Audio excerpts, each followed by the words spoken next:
इतना पखे भी हैं, हर शइ इंतजाम हर शइ है पिया, सब कुछ पानी कांजी हर शइ है पई जिया, कोई तंगी कहनी हर शइ जी समझौता है पिया। मेरे चंगी अच्छी ना टोकन गिना देते थी, मेरा कम थी गए, बहुत शुक्रिया बाजी से ठीक है।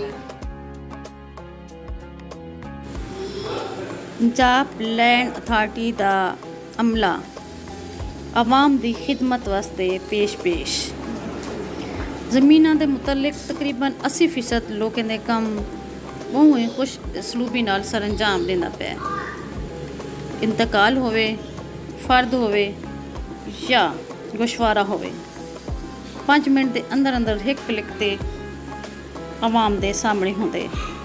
तहसील जहांपुर दी 44 यूनियन कौंसल दे विच ज़मीनें दे मुतल्लिक जितने भी कमकार हैं इत्थां हल किते वेंदे ने।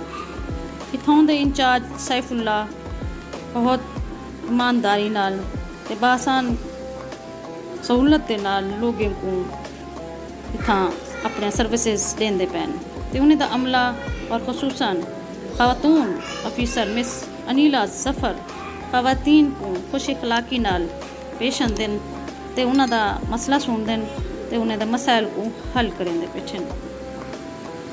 इत्थां दे लोकां दा आखण है कि जनाब इत्थां हर किस्म की सहूलत मौजूद है, बाहमण से कुर्सियाँ, हवादार कमरे ते पानी ठंडे पानी की सहूलत भी मौजूद है ते लोग अपने आंदन अपने काम कार करेंदे ते खुश थींदे।